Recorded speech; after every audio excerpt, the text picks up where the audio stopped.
Okay, how many people here are pure developers? That's all you do all day long. Okay, who thinks they're an architect? It's pretty much all the same people, right? Students? All right. So, yeah, okay, I'm sorry, you're filming this. What are the edges? Just in front of this? Okay, I walk, I talk, that's what I do.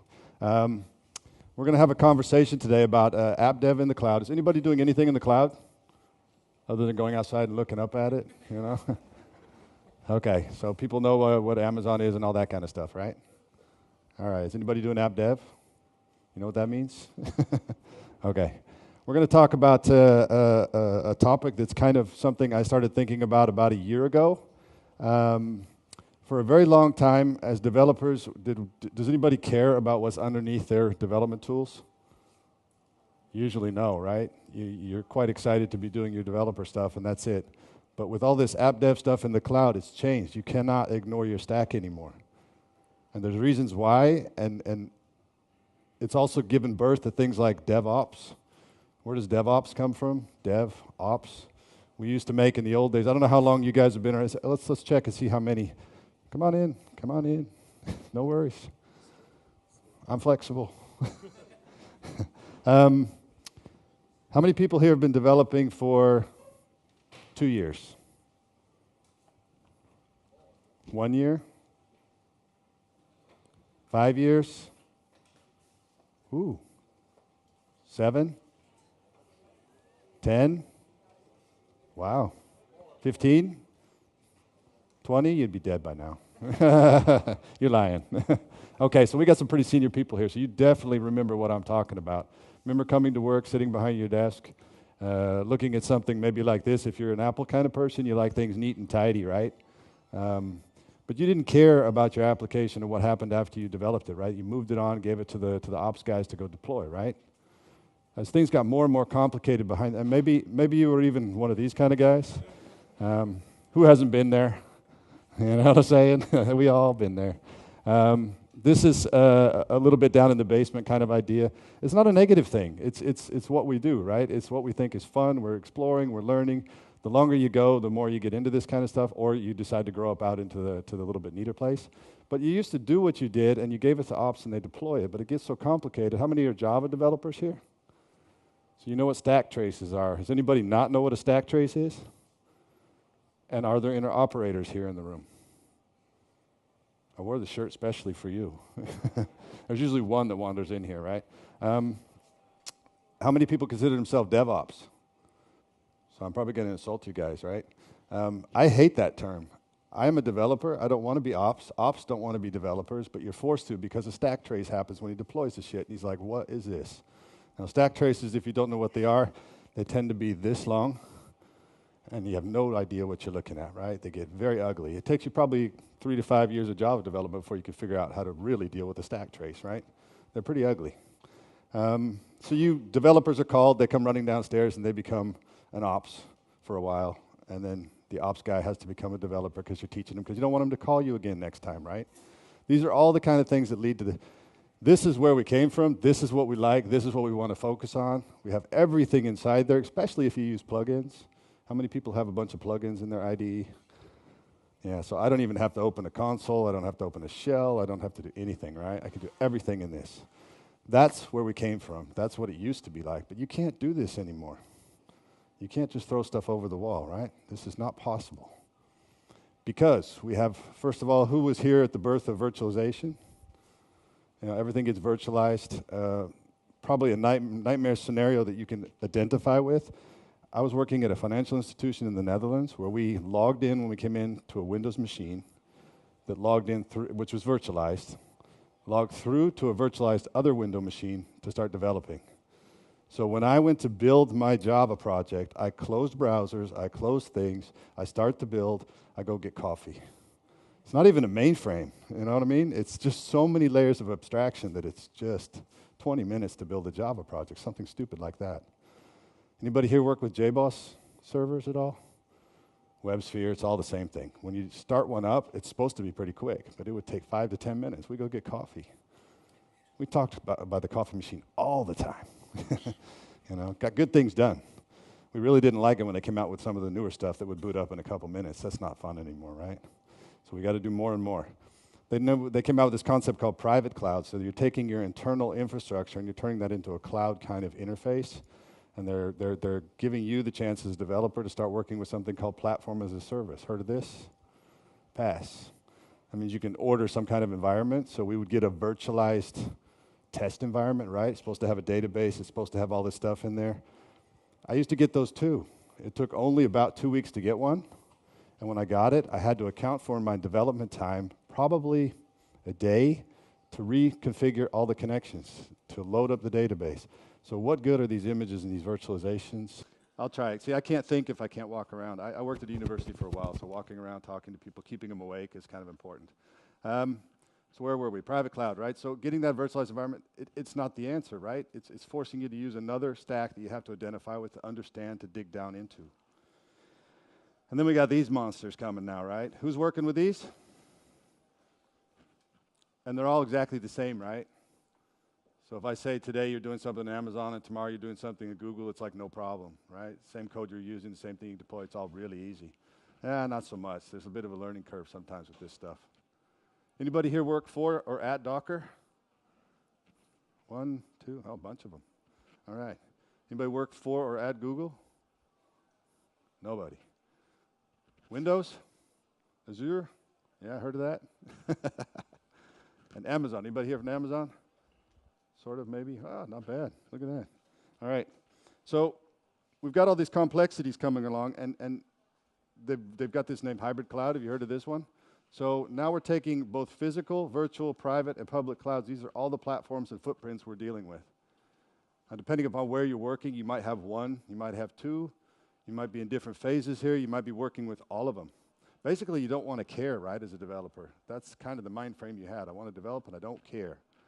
But when you try to deploy your application onto a physical thing, you're doing one thing. When you try to deploy it into virtualization, you're having other problems because of maybe delays to service calls, things like that. When you're working in a private cloud, depends upon how good they tied this thing together internally and what tools are making this available to you. When you look at a public cloud, it depends upon, what's your connection, where is it at, how much is your guy letting you pay for, does your credit card have a big enough limit to let your thing run long enough? All kinds of different things going on there. So it's never been harder. And who's not done this in the evening, right? And you're lying. Well, I don't know. You guys in Italy are pretty laid back.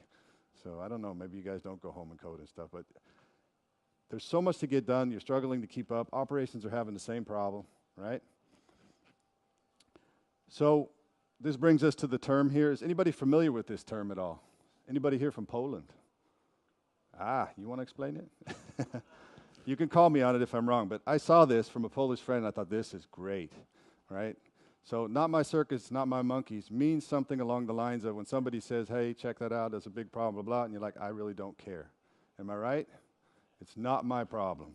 So this is the way we like to look as developers at this whole infrastructure thing, right? I want my IDE. Thought I would do that for them. I have my IDE, I'm coding, I'm doing my thing, and then we're back to delivery. And when I start delivering, then I become DevOps, or somebody in your department is being called a DevOps. When we look at this stack, all the way down below what you're doing here somewhere at the top, I've tried to give them really simple, easy names. Nothing really complicated here, right, for developers that are not interested in infrastructure. And let's walk through these a little bit. And forgive me, I come from an open source company. I work for this one right here.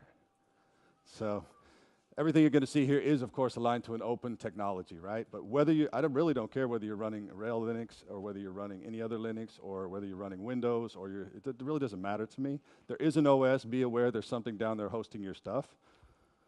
There's some kind of storage down here at the bottom that's being used, whether it's the Google abstractions that they've gotten, or you have physical stuff, or whether you're doing something else.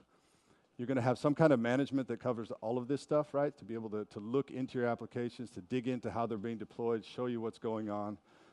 Insights that give you an idea when things are not secure anymore, or when they need to be updated and things like that, which brings us to some kind of tooling that's going to allow you to update everything automatically, and packages, provisioning, or that kind of stuff. And then we get into the virtualization layers. And for people that want to get really advanced, they like to divide this up. Does anybody read about Gardner, stuff like that? No? Okay, well, they like to divide this in half, and you look at this side a little bit as the legacy stuff you're trying to manage, because nobody can go and become the next Netflix, the next Uber, the next whoever, without realizing that there's a huge investment in virtualization in a lot of organizations, right? So whether you're running some kind of virtualization or you're trying to turn this into some kind of programmable infrastructure and make everything a private cloud and access everything with APIs, or you're migrating things off into the various clouds, public clouds. And forgive me if I did not mention your company. We partner with a ton of them. It doesn't really matter. There's just the big ones that everybody recognizes. The idea is that you want to have an ability to perform application deployment on any of this stuff without becoming the ultimate DevOps, right? So what's that mean? That means containers. Anybody here using containers? And not fair when you raise your hand, Mr. Docker man. Are you doing anything other than containers? That's your question. So containers is the thing that's come along. Everybody's heard of this. Anybody not heard of containers? And what I like about containers is this gives us a chance to say maybe we can ignore most of the stack, right? Because what containers has done for us has given us the chance to focus on what we do and how we deliver it into a container. And a container means I now have total control of everything that's happening with my application in this little black box, right? There's an OS, there's a database, there's whatever I need inside there. It might even be very minimal. I only need to deploy a service, so all I need is really lightweight stuff to deploy a service. Once you have something like that, the key idea is that you can now put this anywhere, right? And you could tie it into all your standard stuff like your continuous integration, continuous deployments, everything you already had just ends up generating the container at the end. Anybody doing this today? Well, if you're already doing it, you don't need to be here, right? You knew exactly what I was talking about when you looked at the title of this talk. This gives us absolute portability. It really does. It's pretty crazy, right? So whoever said he was a DevOps, you can quit your job. Don't need to do this anymore. You no longer have this thing, it works for me because it works in the container. You give them the container, anything breaks, it's inside the container, it's on you. The container should come back to you so you can fix it. This also abstracts some stuff out where containers are built in layers. So look at the bottom layer as being just the OS. And you layer on top something like an application server, and then you layer some kind of product on top of that, and then you layer your actual code on top of that. Imagine how this works. There's a bug in the OS. That means I don't need to tear down all my applications online. I only need to replace that one layer with the OS with a patch, spin a new one up, spin the old one down, and everything's up and running, no downtime, right? This makes operations very happy. With the right tooling in place, you have a good overview of this stuff, right? So it doesn't really matter.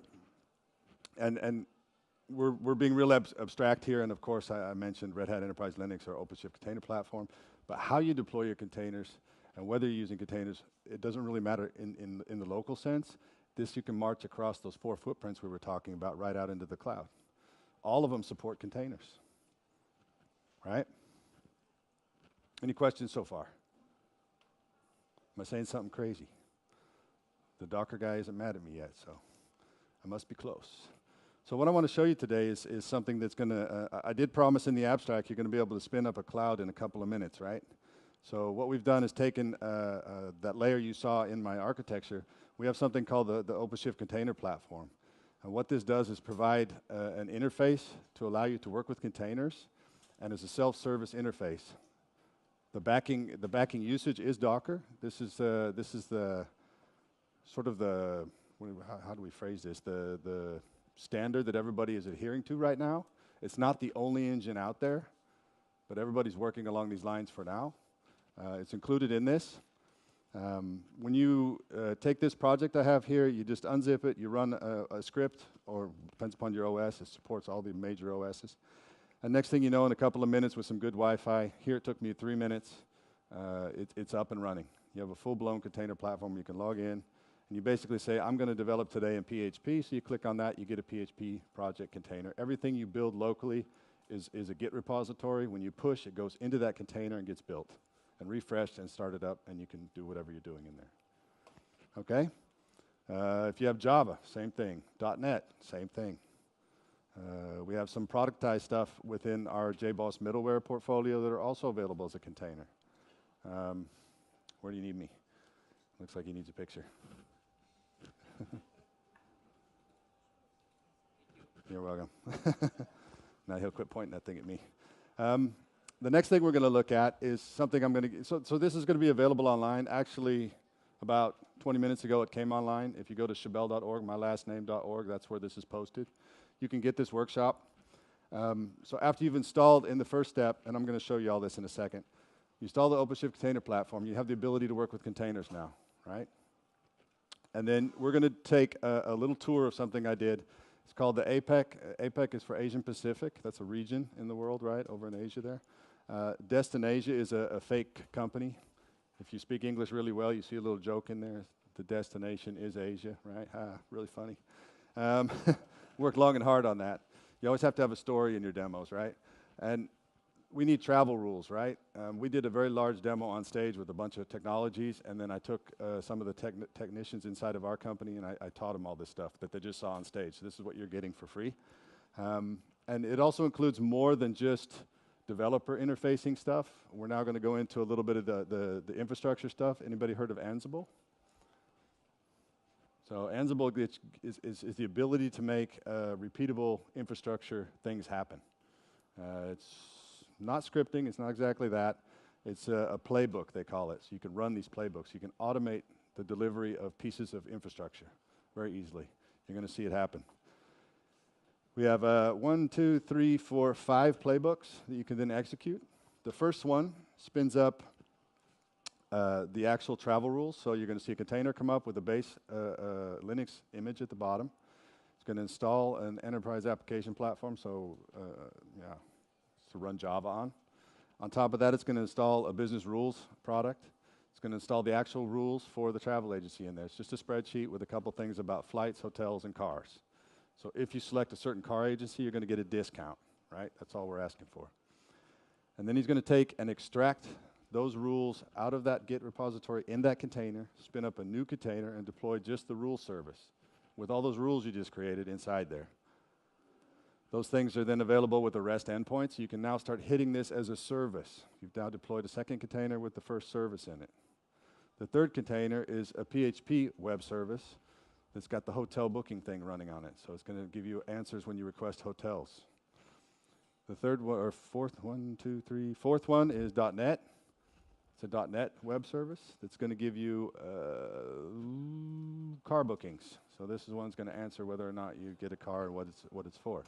Then we have a Java JEE service. That's also going to be deployed in another container. All this running locally on your laptop. I've been doing it several times here, and I haven't gotten it above 13.5 gigabytes of RAM. So it'll run on everything but a MacBook Air.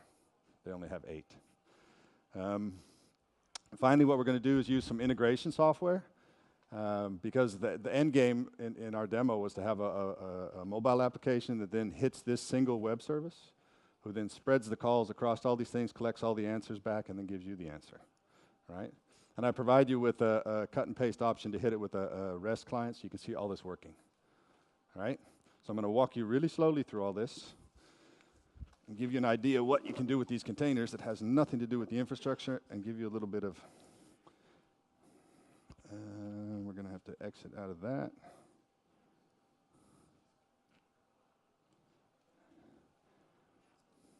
So this is all located within, and I can't tell if you can read that, but it doesn't matter. It's in the slides. You have the links. This is the project. It's just on GitHub. It's in a thing called Red Hat Demo Central. It's a bunch of cloud-based, containerized, a little bit more extensive demo applications. We even created this really cool little thing there for it. And it's basically walks through the same steps here. So you can install the container platform by going to that project. You can install the BRMS one by running this one. That's the business rules. And here's the list of the Ansible stuff, and we'll go down into that. And you see here we have the various playbook stuff, talk about their structure, and how to execute each one. All right? So what I've done is I've started over here with one of the first project you start with, and when you execute that, it's just an init script. And I'm a bit of a fan of keeping ASCII art alive, so I always kind of whittle this stuff into my thing, you know. This is probably more work than anything else in this script. But this thing runs through, and what he does is goes out and gets a containerized image that we have staged for OpenShift container platform, pulls this all in, figures out what your local IP address here that's available on your machine. So he's going to hijack something. In my case, he almost always does this one. And then we're going to refresh a bunch of enterprise-grade images to make them available. So basically everything that Red Hat has from their internal registry, I put into it. And then it pops out here at the end and tells you, hey, this is where you need to go. And this is how you log in. And when you want to clean it up, you just clean it up with the Docker stuff. And we can kill the whole thing. So we go over here, and this is what you're looking at. It's OpenShift Dev. You log in. And initially, you won't have this. It'll be waiting for you to do something. And anytime you want to make a new project, if I go in here and say new project, or not new project, sorry. Go into my project. I'm going to do a new application. Add to project. This is the catalog you're going to get of all the possible containerized images as a developer you can order to start working on. So it saves you the trouble of having to hack this all together. You can get a .NET, a Perl, a Ruby, Python, Java, blah, blah, blah, whatever. You can go into business rules that are the more complex things that have products embedded into them and stuff so that it's all ready to go. You can go online at the register for redhat.com and you'll see a registry full of all kinds of stuff. Java 8, Java 7, all kinds of stuff that's pre-canned for you to get you like started with the basic stuff, right? Saves a lot of trouble. It's sort of like going to the Docker Hub and fishing around in there. It's just stuff that's guaranteed, certified, and been tested on security stuff, right? So we go back here. This is where we're at. So at this point in time, we then go over to install the very first one, and everything's set up so that it just needs an IP address. So once you figure out what IP address you're sitting on, he's now going to use that interface to then start setting up a business rules management system in the cloud in a container for you, right? So he's going to go ahead and do all this stuff. And you see, he actually holds on to the log in this console because a lot of our sales guys out there love to run around this stuff, and if you let go of the console, they're going to start hacking at it and break stuff. I bet every one of you would try that. You'd be like, it's not working, so I start giving commands and stuff and start hacking on it. I don't let you do that. I've been around long enough to figure out that I let it all run and do everything until we get to the end. And you see here, we can log in, right? So let's go do that. Just cut and paste this. See, even a sales guy should be able to do this, right? You don't really have to think too much. And this is my Eric S. BP, JBoss BRMS1. So this is the actual rules that you're going to be seeing leveraged in the services. So now this is as if you're a developer working on some kind of business rule technology around your stuff. And in the project, you're going to see a table here. And it might not be that big yet. Zoom it in. A little bit less. There. So you see that we have flights, a bunch of different destinations. If you pick the right one, you get a 10 discount. If your car happens to be from the company Hertz, you're going to get a 15 discount. And if it's a longer stay than 6 nights, you're going to get 10% discount. Okay? So this is the stuff that you're extracting in the very next one. And if you follow the instructions, you'll see that I did that here. And you see here an Ansible playbook rule service. All you do is hit it, and this is the automation that kicks off a build inside of the container platform, which looks like this.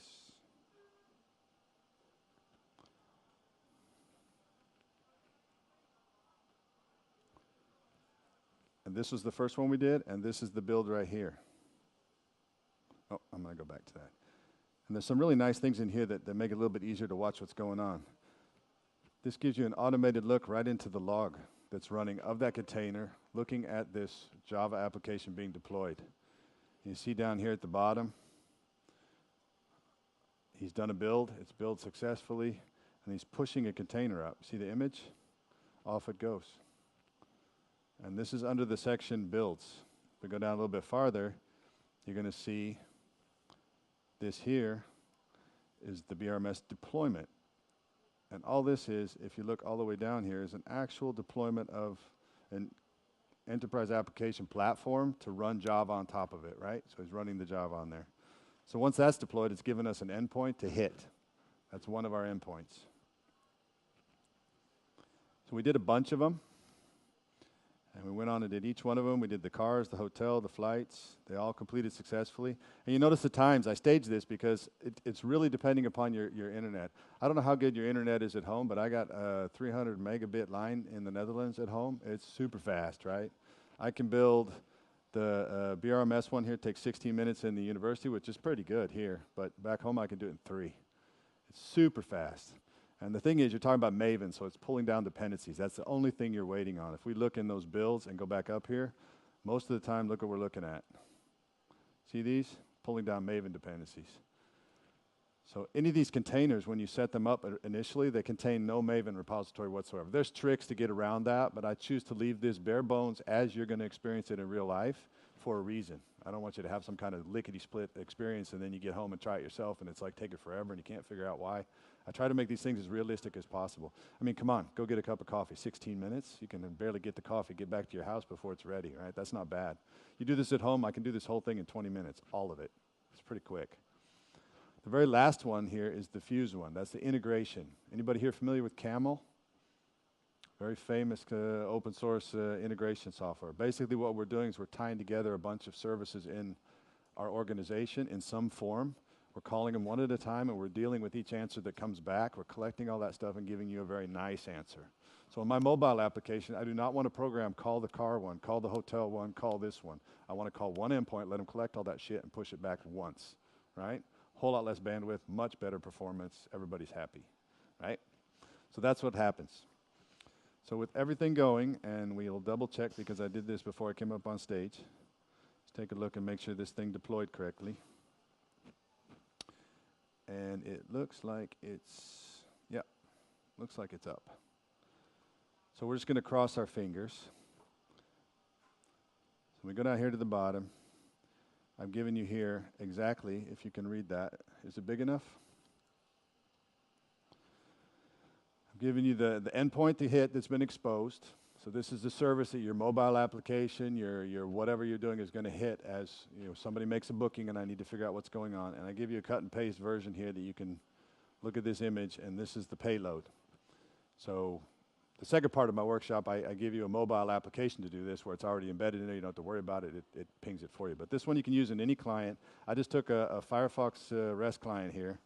It's a post. Put the endpoint in. You need to do, not XML. It needs to be JSON. That would have gone all wrong. Content type JSON. Okay. That one. Everybody cross your fingers now. This is live.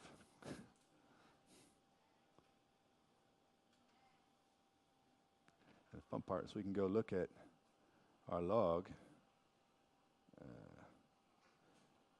see what's happening. So it may not be completely deployed yet. Doesn't look like it. It's going to time out. Too bad for you guys. But the fun part is you could take this home, right? Does anybody do anything like this with web services and deployments and containers besides the Docker guy? No, it's not fair to pick on him the whole time, right? All right. It's just going to time out here. I'm sorry. I did my best to get it staged beforehand, but so it be, right? All right. In the interest of time, I can give you the trust me it works, but you saw a lot of it working. And because I'm a good sport with the Docker guy, I've got all this on a card for you. You can take it home and enjoy the hell out of it, if I can find it. Maybe I lost it. Oh, there it is. So here you go, man. Enjoy. I always pick on people when I'm doing my things and stuff, but I don't want to be mean, right? I gave you something for it. So again, this is what we did. This is what you can do at home. This works. It's not that hard. Give it a shot. It's quite easy. One nice thing about this, the one at the top here, for example, it requires Docker. It requires a client from OpenShift. It will stop and tell you what you don't have. It'll tell you where to go get it. I do all I can to make sure you find and can get what you need to get it going, right? I must say it's really nice to see a Docker guy here because it kind of, right in the middle of this workshop, you guys released 1703 and everything went sideways because you used 03 in your minor number And most of the checks they're doing in Bash or Python or whatever, they're doing string to integer checks. It turned it into a string, and everything died. It's quite funny. Okay, so this is where you can find it. There's the OpenShift container platform install one that gives you the whole container platform. This one gives you the rest of the stuff. And everything else is all kinds of cool stuff. There's a retail, there's all kinds of examples on there that are a little bit more advanced than your simple hello worlds, right? These things are complex solutions that you can use to demonstrate various activities, right? All containerized. So, I'm saying this is your circus, right? You should own the monkeys. There's no reason, I gotta go back up here, you're gonna get mad at me again. It's your circus, own the monkeys. You know, there's no reason you can't get along with all this stuff, right? So we don't need to worry about the whole stack. That was just a little bit to scare you. So let's focus on the containers. Let's deliver containers. It's really a lot of fun. If you have not started working with containers, the turnaround time is so much quicker. You don't have to deal with all those nasty ops guys. You can scratch the ops off your DevOps title and ask for more money because you're a developer, right? Any questions? Or did I bore all you pasta eaters to sleep? Yeah, front row.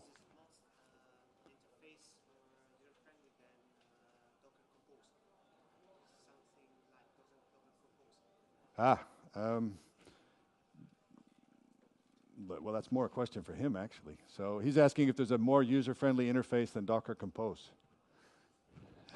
He doesn't want to answer that. Should I call you up on stage? No. What don't you like about Docker Compose? Nothing. You don't like anything about it? You like it? Oh, okay. So what's the problem?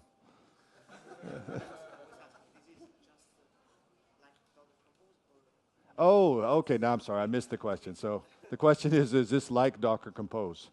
I don't think so because I'm not focusing just on the container tooling. This here I'm showing you is the complete solution. We're showing you how to work with containers. We're providing a platform that gives you the ability to use a lot of predefined containers. So what you're going to see when you encounter something like this in an organization is they've configured this so when you're looking at what is available to me, you're going to find development options, test options, acceptance options, production options, I don't know, maybe Asian options, North America options. They'll be able to put containers together that run in those areas or target specific application spaces that are predefined. That's what you're going to be working with. So again, in your IDE is fully integrated with this kind of a tool. When you pull that thing in, it turns into an entry in your server tab and nothing more. Same thing you've been looking at for 20 years. I was speechless when I saw that. I go, somebody finally gets it. You know, I really don't care about all these fancy tools. I don't want new tools. I want to use the same thing I already have, right? I want to tie it in and not disrupt my development cycle. Anybody else? Don't be afraid, I was just playing with them. I won't jump on you. Nothing in the back row? Front row, all right. If I want to use a container on premises instead of on my own server, what I have to buy from Red Hat? What do you have to buy from Red Hat if you want to use containers on premise? That depends. On your own laptop, you don't have to buy anything. It's all open source, it's all free. So everything I showed you requires some form of a product that we do sell, but we give them to you free to use. So does everybody understand why Red Hat is so famous and doing so well? It's not because we charge you for our software. It's because we charge you to call us and ask questions. When you subscribe to a newspaper, that's how you subscribe to Red Hat. So when you quit subscribing to the newspaper, do they come get all the newspapers you got? We don't come get your software. There's a small little trick in there about the Linux platform does have a logo somewhere in there that has to be removed. It's trademarked, that's it. All the JBoss stuff, we don't come get it. But you will call later, eventually. Who thinks the open source is easy? Who thinks anything in software development is easy? Has anybody found a company that's made it totally painless? Yeah, exactly. So, but it's cost effective, it's powerful, there's lots of options, but when you get into production, you want stuff stable. So if you work in finance, in most countries, it's required by law to have support contracts. So you can't have your core infrastructure of your company or country going down the drain and nobody to call, right? So it's got to be up within 24 hours, that kind of stuff. that sort of answer your question? I'm not going to charge you a penny, man. Go get it. Anybody else? Back rows, front rows, side rows. We got 2 minutes. Get out of here. Thanks. Oh, one last thing. Everybody vote on that app, right? Go onto the little mobile app or whatever and say that this was really fun. I didn't waste my hour, or I didn't waste your hour, right? Thank you.